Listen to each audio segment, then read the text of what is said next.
Casablanca et son port exécutent chaque année le traitement de presque de 30 millions de tonnes de marchandises.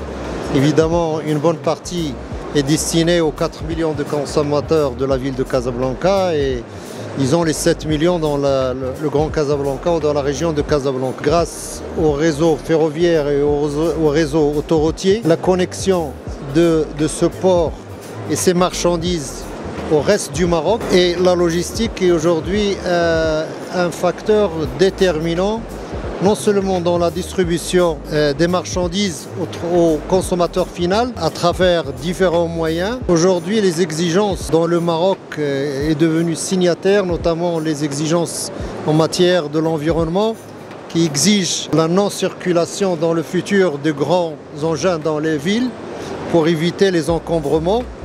Et aussi, d'autres exigences nous obligent et obligent la profession de la distribution à offrir aux logisticiens des zones où ils peuvent construire des dépôts pour abriter ce flux qui vient des ports et qui vient par les réseaux autoroutiers. Sur ces différents emballages, que ce soit le sec, le frais, le congelé, pour être livré finalement aux consommateurs, sachant que l'ingrédient ou le pourcentage du transport et de la logistique influence énormément sur le prix final. Et pour nous, c'est un ingrédient qui est très important dont le gouvernement et le ministère du Transport travaillent profondément pour que le prix des marchandises finaux qui sont destinées au consommateur final soit livré avec des prix, avec des normes sanitaires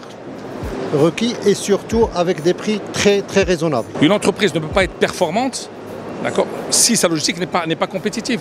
Aujourd'hui en France, les coûts logistiques sont de 9%, quand au Maroc on est encore à 20%.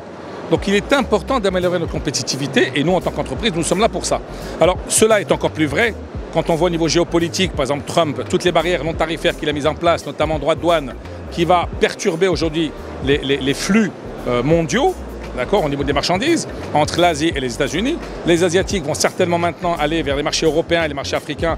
La concurrence va être de plus en plus rude. Cela va mettre la pression sur ces entreprises marocaines qui devront être de plus en plus compétitives en termes de réactivité, en termes de délai, en termes de coûts.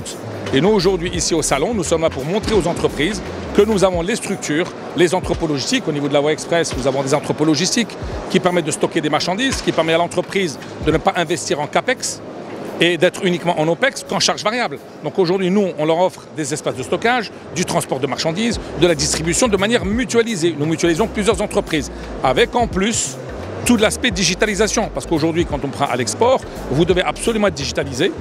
Également, en termes d'empreinte carbone, nous sommes certifiés aujourd'hui ISO 14001 et nous interfaçons nos systèmes avec nos clients pour leur offrir une empreinte carbone la plus basse possible. Il faut savoir qu'à partir de l'année prochaine, 2026, toutes les entreprises marocaines qui exportent en Europe devront fournir leur empreinte carbone.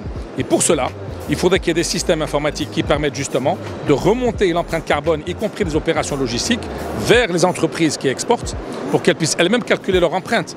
Parce qu'arrivé sur le marché européen, il y a une taxe carbone qu'il faudra payer et elles devront prouver leur empreinte carbone. Sinon, les marchés d'export vont disparaître.